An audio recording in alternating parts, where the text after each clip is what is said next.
प्रत्येक वस्तु में एक ऐसी अमोघ शक्ति होती है जिस शक्ति के सामने दुनिया की कोई शक्ति टिक नहीं पाती। लेकिन वह शक्ति हम शास्त्रों में सुनते हैं, गुरुओं के मुख से सुनते हैं, लेकिन अनुभव में नहीं आ पाते। हम परमात्मा का नाम सुनते हैं कि कोई भगवान ऐसा है दुनिया में, लेकिन वो हमें देखने में नहीं आता। ऐसा लोगों का प्रश्न है। धर्म नाम की कोई चीज है, लेकिन वो अनुभव में नहीं आ पाती। इसलिए बहुत सारे लोग ये मान बैठते हैं कि न भगवान है, न धर्म है,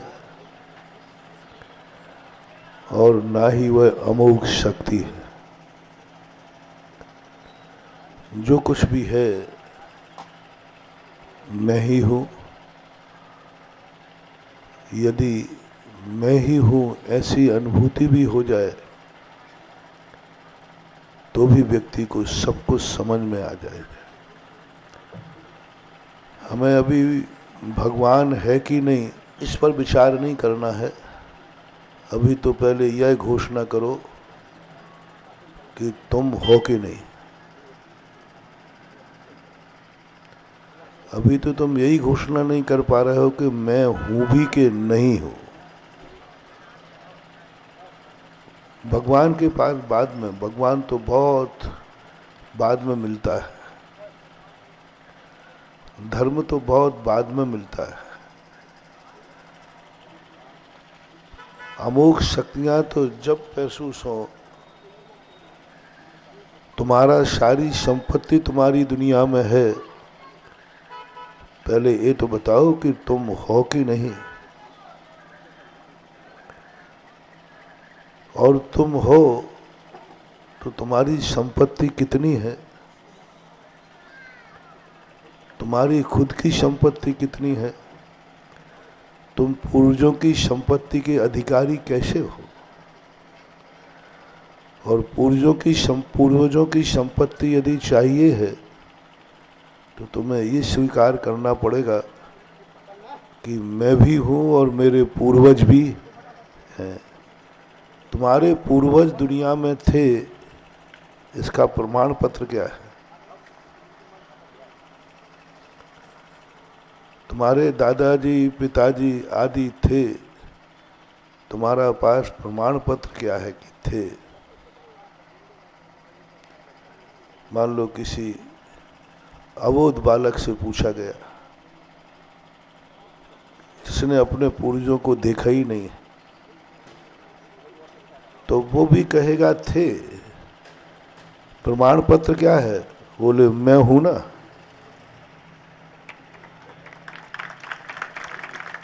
मेरा होना बता रहा है कि मेरे पूर्वज थे। यदि मेरे पूर्वज नहीं होते तो मैं भी नहीं होता। कितना बड़ा एड्रेस। बस यहीं से शुरुआत होती है अदृश्य शक्तियों का, यहीं से शुरुआत होती है वरदानों का, यहीं से शुरुआत होते हैं चमत्कार, अतिशय। जब व्यक्ति अपने आप को एड्रेस बना रहा है, मेरे पूर्वज थे, दावा करता है, दावा करता है, अंदर से बोलता है। बोले तुमने तो देखा ही नहीं, कैसे थे? बोले मैं हूं ना।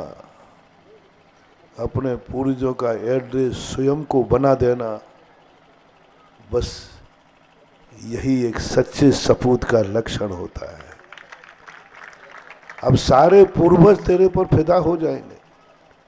सारे पूर्वज जहां दुनिया में है उनकी शक्तियां तुम्हें मिल जाएंगी। सारे पूर्वजों की जो वसीयत है वो तुम्हें मिल जाएगी। वे दुनिया में कहीं भी होंगे। हर व्यक्ति अपनी पहचान नहीं खोता। हर व्यक्ति स्वयं खो जाए लेकिन पहचान नहीं खोता, और पूर्वज कहते हैं मेरी पहचान वह है जिसने स्वयं कह दिया मैं हूँ, इसलिए मेरे पूर्वज थे। तुम पूर्वजों की ध्वजा बन गए, तुम पूर्वजों का एड्रेस बन गए। सारी दुनिया पूर्वजों को एड्रेस बनाती है, care of, son of, care of, यानी तुम्हारी कोई बकत नहीं है। पहले चलता था, पत्र आते थे ना तो केयर ऑफ लिखा रहता था। केयर ऑफ का अर्थ क्या होता था, क्योंकि डाकिया मुझे नहीं जानता। केयर ऑफ, रेपुटेशन ऑफ, वो दूसरे के पता का लिखता था कि इस मोहल्ले में इज्जत वाला कौन रहता है, जिसको पोस्टमैन जानता है। क्योंकि मेरे नाम से तो वो पत्र आएगा ही नहीं, क्योंकि मुझे कोई, उसने स्वयं स्वीकार कर लिया, इसलिए केयर ऑफ लिखना पड़ता है।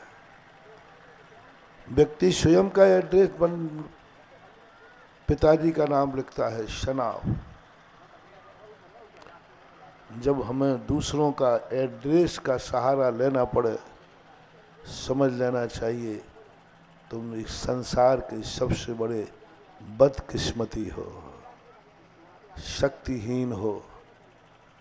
तुम्हारी इस दुनिया में कोई वक़्त नहीं है, क्योंकि तुम्हारी चिट्ठी तुम्हारे नाम से नहीं आएगी, किसी पड़ोसी के केयर ऑफ से आएगी। तुम खो चुके। कभी कुछ ऐसी घटना घटे कि तुम्हारे लिए एक ऐसा एड्रेस बने कि तुम अपने पूर्वजों का एड्रेस बन जाओ। सदा हमारी पहचान पूर्वजों से होती है। कुछ ऐसा करो ना कि पूर्वजों की पहचान हमारे से हो जाए। पिता के नाम से तो बेटा दुनिया में जाना जाता है, लेकिन बेटे के नाम से पिताजी जाने जाएं, उसका नाम होता है श्री राम। जाना जाता है। दशरथ के नाम से राम की पहचान नहीं है, बोलो ना, किसके नाम से? पिताजी कौन थे, बेटा कौन थे? क्या गजब चीज। सारी दुनिया में बेटे का ना एड्रेस है पिताजी, लेकिन एक महाशक्ति है जिनके पिताजी का एड्रेस है बेटा। ऐसा क्या है जो पिताजी का एड्रेस? कोई ये नहीं कहता है कौन से राम, लेकिन हर व्यक्ति पूछता है कौन से दशरथ? श्री राम के पिता। बस पितृ छाया, पूर्वजों का आशीर्वाद यहाँ बरस पड़ता है। जो पिता सोचते हैं मेरी पहचान मेरा बेटा बन गया। बेटा स्वयं ने तो अपनी पहचान बनाई, मेरी भी पहचान बन गया। आज दुनिया मुझे जान रही है राम के नाम से। मेरी कोई पहचान नहीं है। मैं जरूर पिता हूँ, मैं जरूर पिता हूँ, लेकिन मेरा एड्रेस तो कौन है? श्री राम, बेटा। इससे पूर्वज नाखुश नहीं होते, खुश होते। हर पूर्वज चाहता है कि मेरी पहचान मेरा बेटा बने। मैं तो जा रहा हूं, मैं तो जा रहा हूं, मुझे तो जाना है, मेरा समय तो निश्चित है, लेकिन मेरी पहचान दुनिया में जीवित रहे, जो उसको देखकर लोग मुझे याद करेंगे। ये हर पिता की एक इच्छा होती है। ऐसा ही होता है। यदि हमें पितृ शक्तियां जागना है, पूर्वजों की हमें छाया चाहिए है, हमारे पूर्वज हम पर सदा मेहरबान रहें, तो आप उनका कोई पहचान बनिए। जिससे तुम्हें देख करके उनके नाम याद आ जाए, लोग ये कहे उठे जिंदगी जीने में और कुछ करना या नहीं करना, कुछ करना या नहीं करना, बस एक शब्द जिंदगी में करना, तुम ऐसा कोई कार्य करना जिससे सारा नगर ये कह सके जब बेटा ऐसा है तो पिता कैसा होगा। बस सब कुछ नहीं करना तुम्हें, कुछ नहीं, एक कुछ कार्य ऐसा करो, करोगे तुम और याद करेंगे लोग तुम्हारे पूर्वज को। कैसा होगा इसका पिता, कैसा होगा इसके पूर्वज, जब बेटा ऐसा है तो पिता। बस ये है सबसे बड़ी जिंदगी में जीने का सबसे बड़ी अमोघ शक्ति जाग गई, अमोघ शक्ति जाग गई। सारा जगत तुम्हारे कृत्यों को देखकर पूर्वजों की याद कर रहा है। अब ये दोनों कार्य हो सकते हैं, अच्छे कार्य भी और खोटे कार्य भी। कोई ऐसा खोटा कार्य करो जिससे लोग कहें कि जब बेटा ऐसा खुरापाती है तो ये है तुम्हारी जिंदगी का अभिशाप। और कोई ऐसा कार्य करो कि लोग कहें कि बेटा जब इतना अच्छा है तो इसके पूर्वज कैसे रहे होंगे। ये शब्द यदि जिंदगी में तुमने कभी किसी भी कान से सुन लिया, बस एक शब्द सुनने के लिए तुम जिंदा जरूर रहना। एक शब्द सुनने के लिए तुम्हें कुछ भी करना पड़े, करना।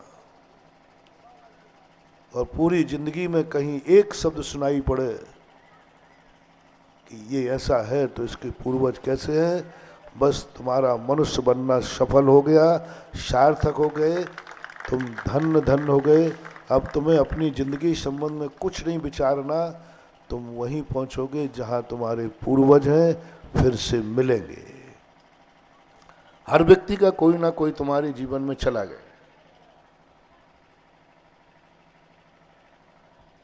जिसके कारण तुम्हें रोना पड़ता है, मेरे पिताजी मर गए, दादाजी मर गए, कोई भी मर गया।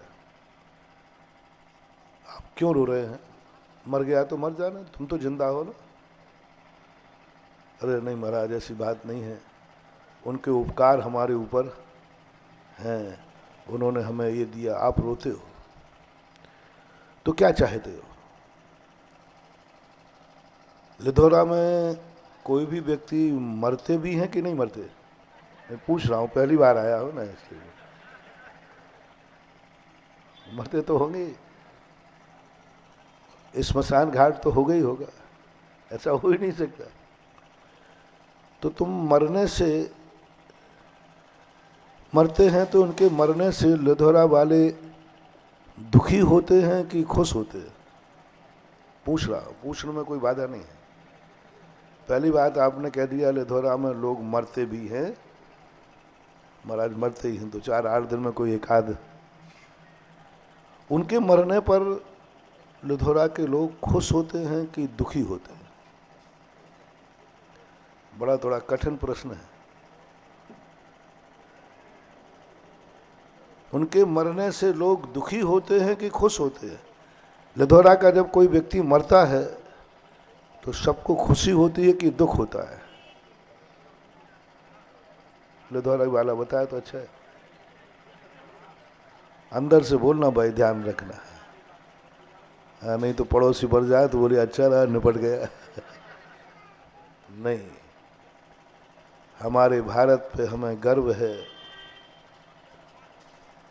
कि दुश्मन भी क्यों ना मरे, मरने पर आज तक कभी किसी ने खुशी नहीं मनाई और मनाना भी नहीं, मनाना भी नहीं। एक कहा जाता है कि कैसा भी व्यक्ति मरे, मरने के बाद यदि कोई 2 आंसू बहा देता है तो बताते वह व्यक्ति का कल्याण हो जाता है जो मर गया है। मरने वाले का अच्छी गति हुई है कि नहीं, उसके जनाने से अंदाज लगाया जाता है। मरने वाला कहाँ गया है, इसके लिए एक थर्मामीटर दिया हमारे नीतिकारों ने। कि तुम घर में पहले पूछ लेना कि घर के लोगों को कितना दुख है, और थोड़ा पड़ोस में पूछ लेना कह के भैया वो मर गया। इतना कहने के बाद उसकी आंखें देखना, यदि आंखें झलक जाएं समझ लेना कोई मनुष्य नहीं मरा है, मनुष्य मरकर देवता हुआ है। क्योंकि मोहल्ले की हर आंख में आंसू, ये बहुत बड़ा थर्मामीटर है। इसलिए भारत में नीति बन गई कि मरने के बाद किसी को रोना चाहिए, चाहे भली किराए का बुलाओ, लेकिन 2 आंसू। जन्मते समय यदि जन्मने वाला नहीं रोए तो उसकी जिंदगी खतरे में है, और मरने पर कोई दूसरा न रोए तो उसकी जिंदगी खतरे में है। जन्मते समय स्वयं रोवे तो अच्छा मानते, ना रोवे तो आप लोग बुरा मानते कि बालक का जन्म हुआ रोया नहीं। रोना शगुन, हंसना ही शगुन नहीं होता है, रोना भी शगुन, रोना भी शुभ का संकेत। बालक यदि जन्मते ही हंस जाए समझ लेना ये जगत का विनाश करेगा, राक्षस होगा, क्योंकि जन्मते ही हंस गया। जन्मते ही बालक का हंसना बहुत अशुभ होता है, बहुत अशुभ। उस वंश का नाश हो जाता है, सब कुछ मिट जाता। बालक हंस गया जन्मते ही, ये ज्योतिष में है। और बालक जन्मते ही रो पड़े तो सबको खुशी हो जाती है, बालक की जिंदगी भी सुरक्षित है, पूरा परिवार का भी सुरक्षित है, क्योंकि बालक रो पड़ा। आज तक तुमने रोने को अशुभ ही समझा है, लेकिन बालक के जन्म के समय रोना शुभ होता है। और जब कोई मर रहा है, सारे जगत में लोग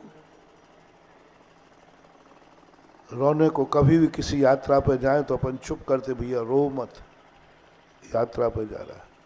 लेकिन नीति कही गई, मरने पर जितने लोगों के आंसू आएंगे उस मरने वाले के लिए शुभ संकेत है। इसलिए मरने के बाद रोना जरूरी है। आंसू नहीं आए तो अमृत तांजन लगा के रो, लेकिन दिखाना तो पड़ेगा। और कोई भी व्यक्ति उस मरने पर बैठने आए तो हंस के मत दिखाना। क्या दिखाते हो? तब तुम्हारे यहाँ कोई बैठने आता है तो आप रो के दिखाते हो कि हंस के? रो के। शुभ संकेत है, ये रोना शुभ सूचक माना जाता है। तो कितने लोग रोते हैं ये देखना है। तो मैं पूछ रहा था कि लिधौरा में कोई मरता है तो पूरा गांव रोता है या हंसता है? बहुतायत मरा रोते हैं। आप लिधौरा भारत से अलग नहीं है, जो भारत वाले करते वो लिधौरा वाले भी करते हैं, रोते हैं। हमारा अच्छे से रोते हो कि फूट फूट के रोते हो? हमारा ये मत पूछो, अभी तो सब वैरायटियां हैं, लेकिन रोते। रोना क्या बता रहा है? कोई व्यक्ति अच्छा चला गया,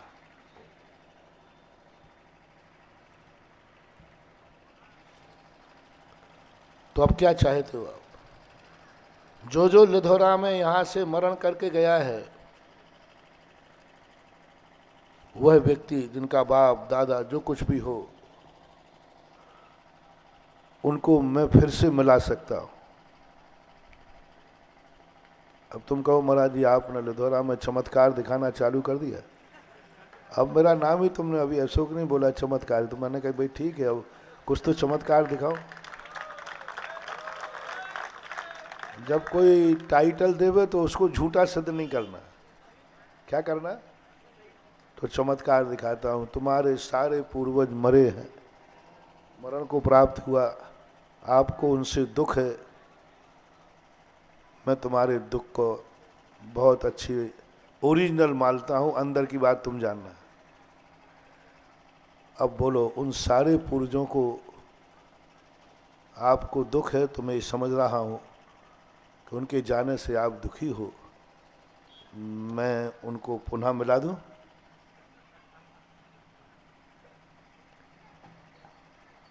हाँ बोलना है। मरे हुए को मिलना ध्यान रख लेना, पर मैं गड़बड़ मत करो। कहीं भाग मत जाना कि महाराज ये तो भूत आ गया। हिम्मत करो। जिसके लिए रो रहे हो उससे पुनः मिलना चाहते हो? मरने वाले को पुनः यहाँ चाहते हो? मरने वाला पुनः घर में आ जाए, क्या चाहते हो? चलो मैं गारंटी लेता हूं, भूत बन के नहीं बुलाऊंगा। वो तुम्हें परेशान करने नहीं आएगा, वो तुम्हें भूत बन के नहीं आएगा। ये मैं जिम्मेवारी लेता हूं। अब बोलो आप, क्या आप उनसे मिलना चाहते हैं फिर से? आपके पूर्वज आपको फिर से मिलें, इसके लिए आपको सहमति देना है। और नहीं मिले तो कोई बात नहीं, आप कह दो महाराज जी अब वो चले गए, चले जाने दो, आप उनकी अब ज़्यादा चर्चा ना करें तो ही अच्छा है। हम तो जी रहे हैं, हमें जीने दो। तो बोलना, बोलो सभी लोग बोलो, अपने पूर्वजों से फिर से एक बार मिलना चाहते हो? थोड़ा जोर से बोलो ना, धीरे क्यों बोल रहे हो? हाँ, मिलना चाहते। और मैंने तुम्हारा डर दूर कर दिया, भूत बन के नहीं, आपकी बहुत सम्मान के साथ। बस एक ही मंत्र याद रख लो, जिंदगी में तुम कुछ ऐसा काम करना जिससे लोग तुम्हारे किए हुए काम को देखकर तुम्हारे पूर्वज को याद करें। पूर्वज फिर से तुमसे मिलेगा, पक्का मिलेगा, क्योंकि तुम उसकी पहचान बन गए, तुम उनका एड्रेस बन गए। लोग तुम्हें देख करके पूर्वज को दुआ दे रहे हैं, कैसा बेटा है, कैसा व्यक्ति है, कैसा परिवार है। देखो मैं ऊपर आ गया फिर भी लोग मेरी इज्जत कर रहे हैं, काम बेटा कर रहा है और इज्जत मुझे मिल रही है। ऐसा पूर्वज तुम्हें फिर से मिलेगा, किसी ना किसी योनि में मिलेगा, और ऐसा मिलेगा कि वो तुम्हारे जीवन को धन्य धन्य कर देगा, क्योंकि एक बार तुम पहचान बन गए। तो हमारे लिए एक पहचान बनना है। भगवान के हमारे लिए है कि नहीं हमें पता नहीं है। भगवान नाम के भूखे नहीं होते,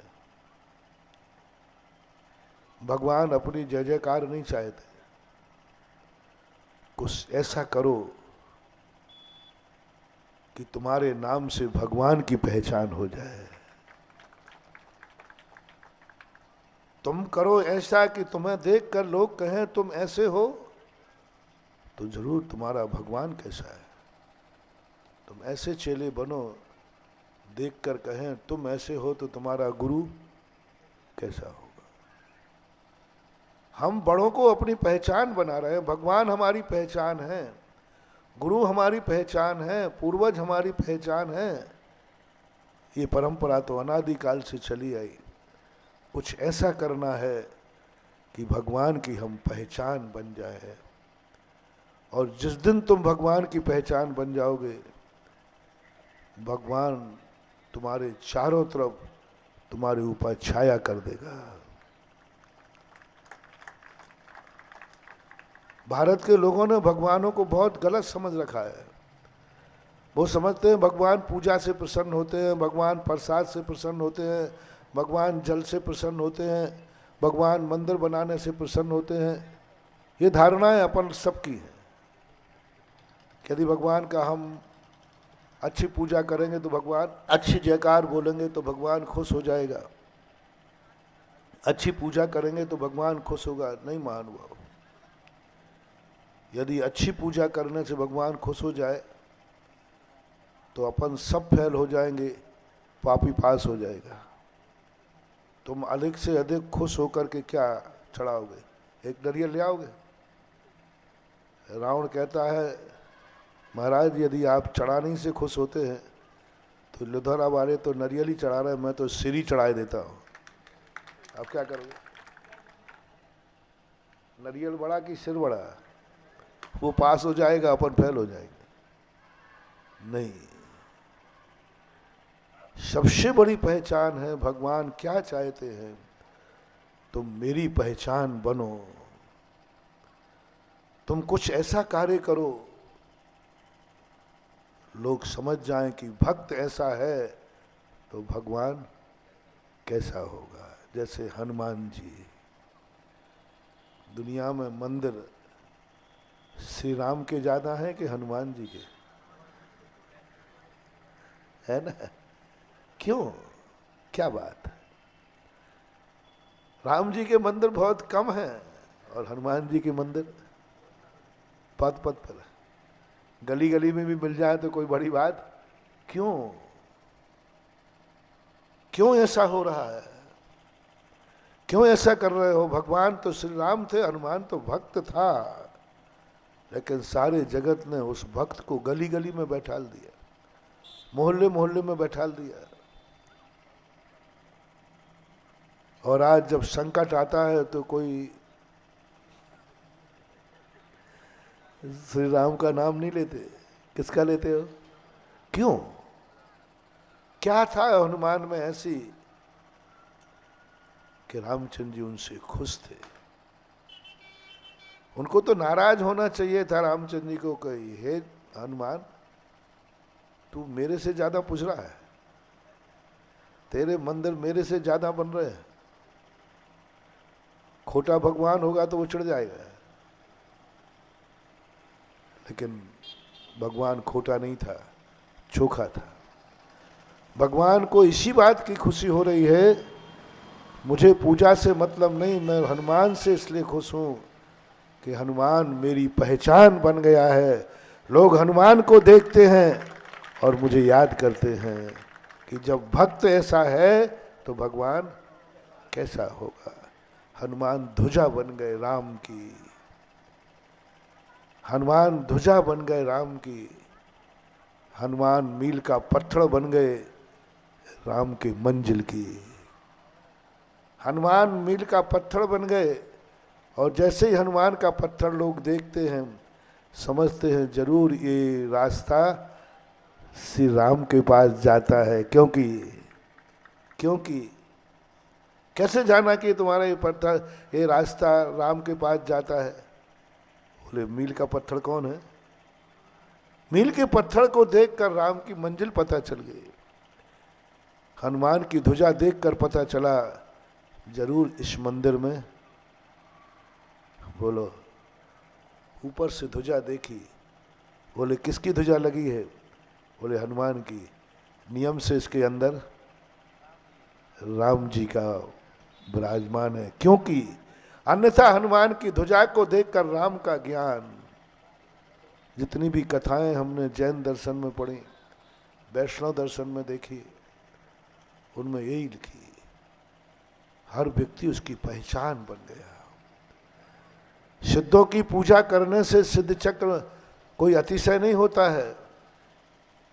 मैना सुंदरी सिद्ध चक्र मंडल की पहचान बन गई। कौन सा सिद्ध चक्र मंडल विधान? कौन सा? वो वाला, वो जो मैना सुंदरी ने किया था। पहचान हो जाते। तो हमारी जिंदगी में कुछ एक ऐसे, कल मैंने दिगौड़ा के अंदर भी यही कहा था, आप चाहते हैं कि आपकी बेटा आपकी पहचान बने, आपके मरने के बाद वो आपको यश दिलाए।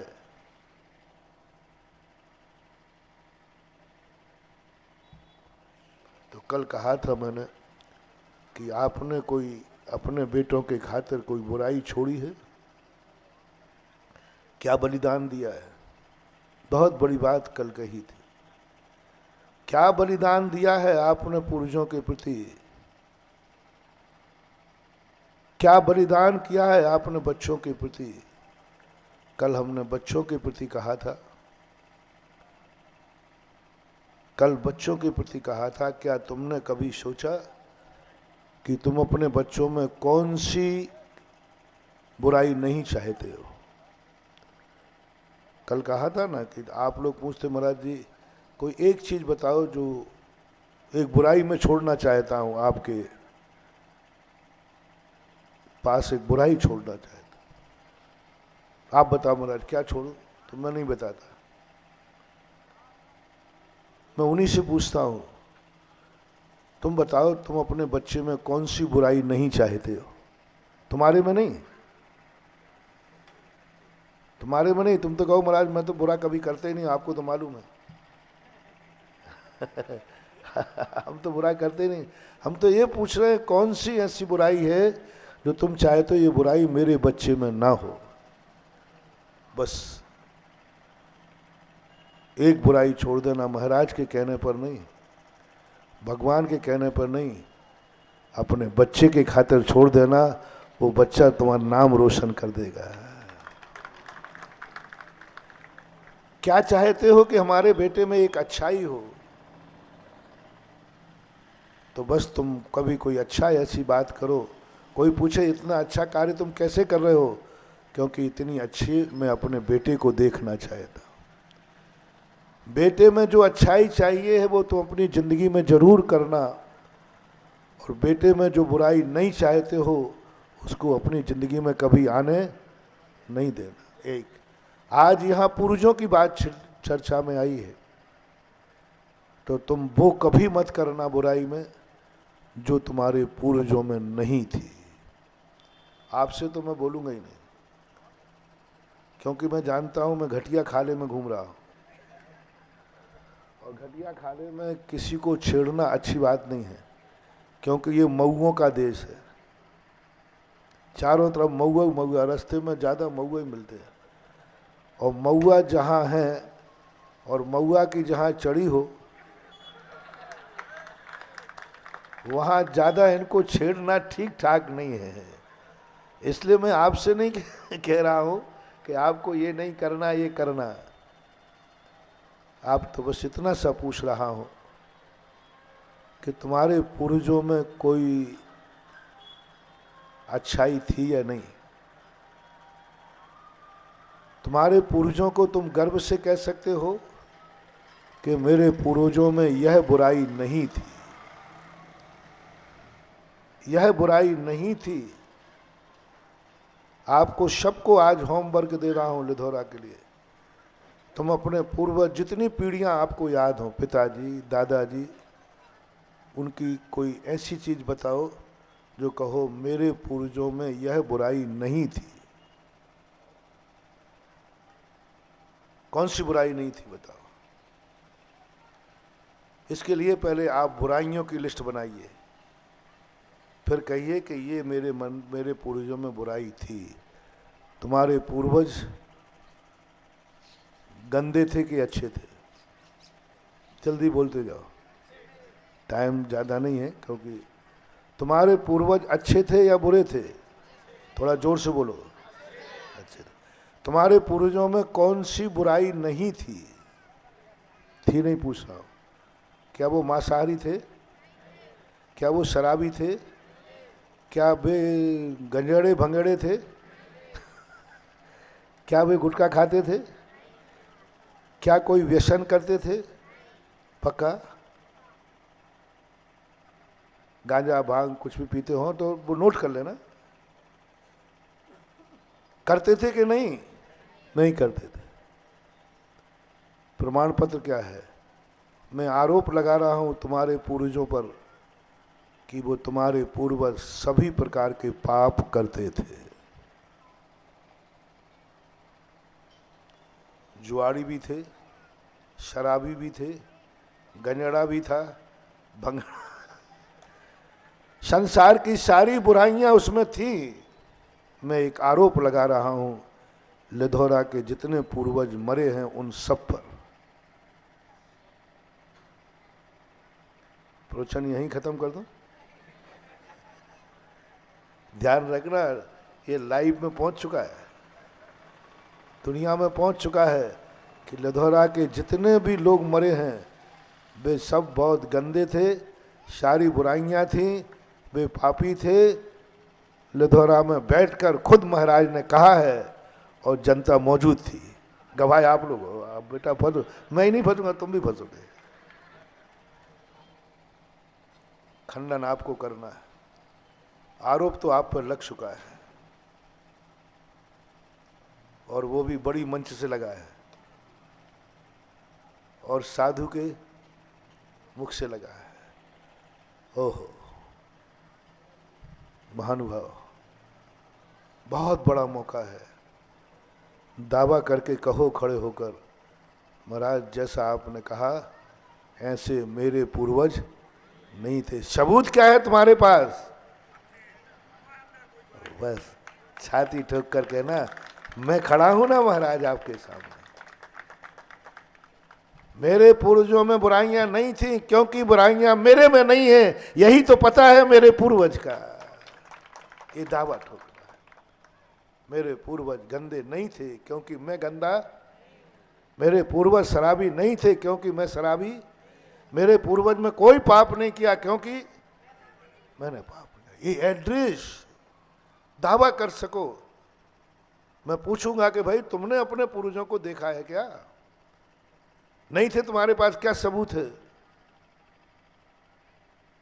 सबूत भी नहीं बता सकते क्योंकि उनके साथी थे, वे भी चले गए। अब क्या बताए? अंदर चेतना महानुभाव, बस यही है सबसे बड़ी शक्ति अंतर चेतना की। कहो महाराज मैं तो खड़ा हूं ना, आप मेरे में कोई बुराई बताइए, आप बताइए। मेरे परिवार से पूछ लीजिए, मेरे मोहल्ले से पूछ लीजिए, मेरे पूरे नगर से पूछ लीजिए, मेरे में क्या बुराई है। तो सबने कहा महाराज इसमें तो कोई बुराई नहीं। घर वाले कहते महाराज जी इसमें तो कोई बुराई नहीं। पड़ोसी क्या कह रहा है? महाराज जी इसमें तो कोई, पूरा नगर क्या कह रहा है? इसमें तो कोई बुराई नहीं है। फिर मैं घोषणा करूंगा इसमें कोई बुराई नहीं है। हाँ इसलिए मैं कह रहा हूं मेरे पूर्वजों में कोई बुराई नहीं थी। क्या यह दावा करने की हिम्मत है? तो तुम्हारे पूर्वजों को मैं तुम्हें फिर से मिला सकता हूं, गारंटी दे रहा हूं मिलेंगे। जिस बेटे ने अपने पूर्वजों के स्वयं ध्वजा बन गया कि मैं हूं ना, उसको पूर्वज छोड़ेंगे नहीं, वो कहीं ना कहीं किसी ना किसी योनि में आपको मिलेंगे। एक अच्छाई बताओ,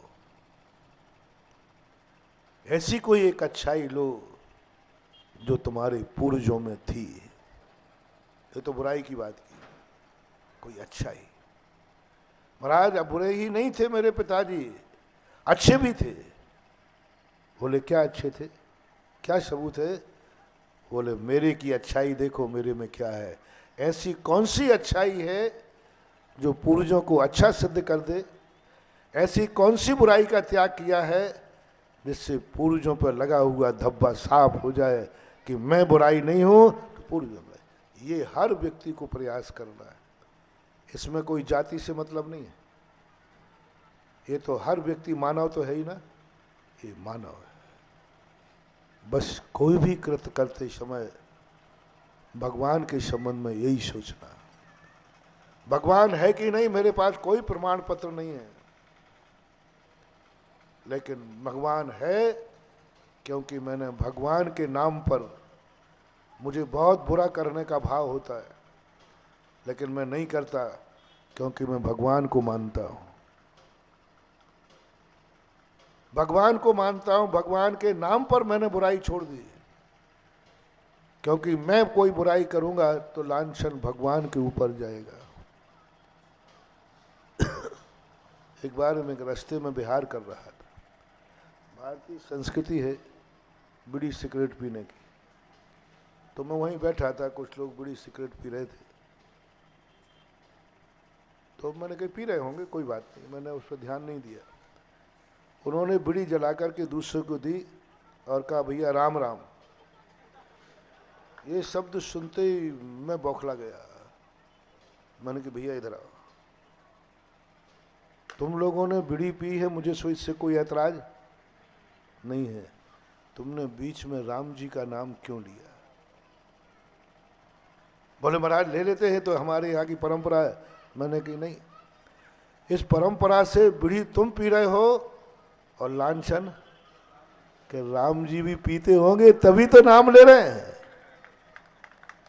तुम बीड़ी पियो तो पियो, ऐसे गलत कार्य करते समय बीच में भगवान का नाम मत लेना, नहीं तो कोई विदेशी ये जानेगा कि रामचंद्र जी भी।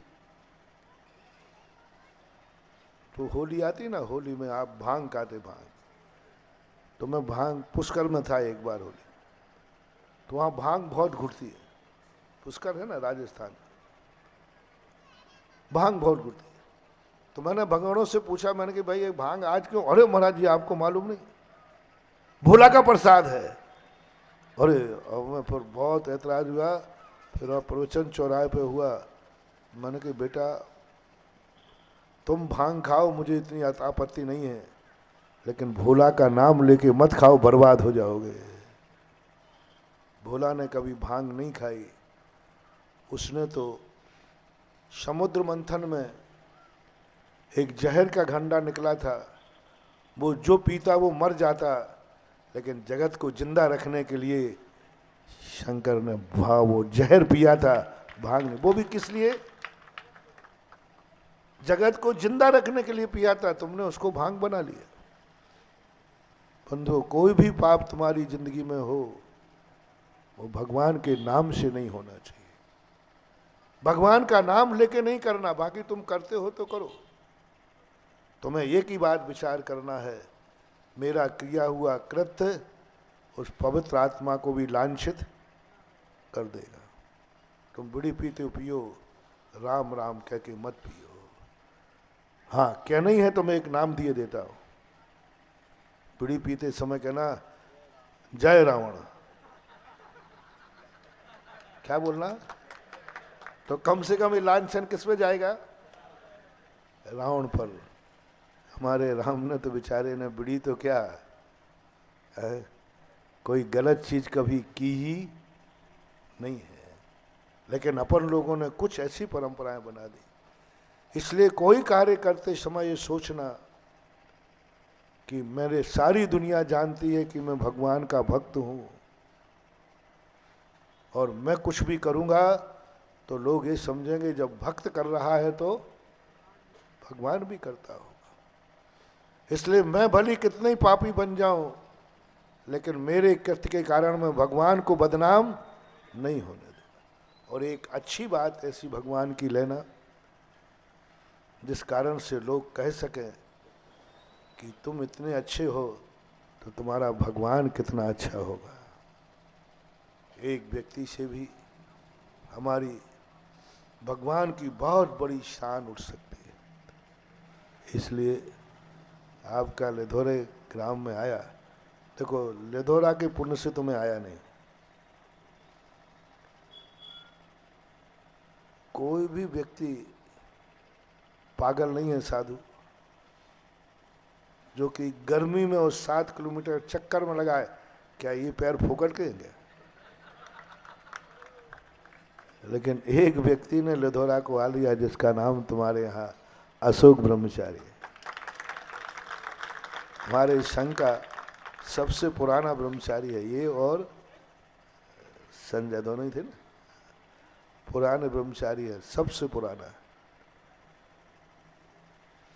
अब मैंने तो पहले सोचा कि मैं तो गर्मी में तो 7 किलोमीटर का चक्कर तो नहीं लगाऊंगा। बाद में सोचा जिंदगी भर मिलना जुलना है, और एक ही कहेगा महाराज जी आप 5 किलोमीटर बाजू से निकल गए थे। एक व्यक्ति के पुण्य से, एक व्यक्ति के त्याग से साधु ने 5-7 किलोमीटर का चक्कर लगा दिया। एक त्यागी से गांव की पहचान बन जाती है। गांव में अच्छे लोगों का आगमन का इशारा बन जाता है और मुड़ जाते हैं। बाकी लिधोरा में ऐसा कुछ नहीं था जिस कारण से मैं मुड़ जाऊं, और ये यदि नहीं आता तो तुम लिधोरा वालों को तो मैं 2 मिनट में ये भी विधान छोड़ करके सोनागर में विधान चल रहा था, वो भी जान गया कि लोथारा वालों से महाराज नहीं पकड़ पाएंगे। विधान छोड़ करके आया। एक अपने आप में जब भी किसी नगर में कोई संस्कार लेकर के कोई व्यक्ति जन्मता है, रहता है, तो वह नगर भी उस नाम से जाना जाता है, उस नाम से पहचान हो जाती है और लोग उस नाम को लेकर के उस नगर की तरफ भी मुड़ जाते हैं। आज का यहाँ आने का सारा श्रेय पूरा का पूरा अशोक ब्रह्मचारी को जाता है और अशोक ब्रह्मचारी के कारण से आप सबका पुण्य हुआ, ये श्रेय आप सबको जाता है। अब मैं भी श्रेय ले लूं थोड़ा।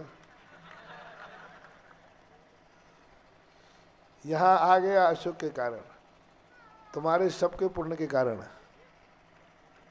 अब मैं व्यर्थ में ही गर्मी में पैर तोड़ता रहा। अब मुझे भी कुछ मिल जाए।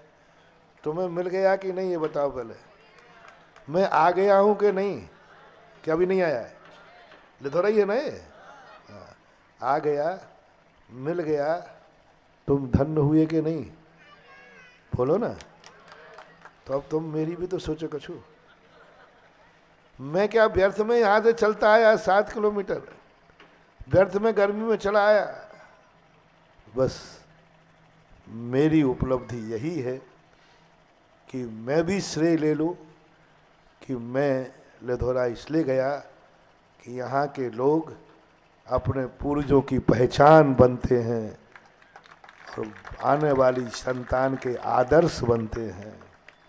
ये दोनों प्रवचन एक साथ सुनना, कल दिगोड़ा का, दिगोड़ी ना, दिगोड़ा, हाँ, और आज का लिथोरा का, ये दोनों प्रवचन एक साथ सुनना, तुम्हारी जिंदगी इतनी सुरक्षित हो जाएगी,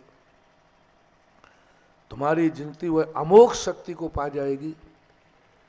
तुम्हें भगवान से रक्षा कवच मांगना नहीं पड़ेगा, वो स्वयं तुम्हारे कवच बन जाएंगे, वो तुम्हारे कवच बन जाएंगे। तुम्हें उनकी रक्षा मांगने की जरूरत नहीं पड़ेगी। बस यदि तुमने ये कर लिया जो आज हमने प्रवचन में कहा, अपने पूर्वजों की उस बुराई को कभी मत आने देना। मोटिवेशन सारांश में बताता हूँ, अपने पूर्वजों की ऐसी बात देखो जो उनमें बुराई नहीं थी। जो बुराई मेरे पूर्वजों में नहीं थी, वह बुराई तुम्हारी जिंदगी में कभी आना नहीं चाहिए। कोई कहे भी भाई ये क्यों नहीं कर रहे, नहीं कर सकते, कर सकता हूँ, लेकिन मैं नहीं करूँगा, क्योंकि ये बुराई मेरे पूर्वजों में नहीं थी। और जो बुराई पूर्वजों में नहीं है, वो मैं मरते मर जाऊंगा, लेकिन वो बुराई का शुरुआत इस पीढ़ी में नहीं होगी। और कोई अच्छाई तुम्हारी जिंदगी में हो, उसके लिए तुम्हें कितना भी समर्पण करना पड़े, कितना ही मन को मारना पड़े, पर कहना इस अच्छाई को तो मैं नहीं छोड़ूंगा। कोई पूछे क्यों? क्योंकि ये अच्छाई मेरे पूर्वजों की पहचान है। सारा जगत मेरे पूर्वजों को इसी अच्छाई से जानता है। सारे जगत जब हमारे पूर्वज मरे थे, तब सारा गांव यही कहता था, ओहो वो देवता चला गया, अब नगर का क्या होगा, उसमें ये अच्छाई थी, हमारे पूर्वजों में यह अच्छाई थी, उस अच्छाई को मैं जिंदगी में नहीं छोड़ूंगा, क्योंकि ये हमारे पूर्वजों की पहचान है। तो 2 बातें आपको दी आज। वो बुराई नहीं आने देना जो पूर्वजों में, रिपीट करो, वो बुराई अपनी जिंदगी में नहीं आने देना जो पूर्वजों में नहीं थी, और उस अच्छाई को नहीं छोड़ना है जो तुम्हारे पूर्वजों में थी। ये तो हुआ संसार की दृष्टि से।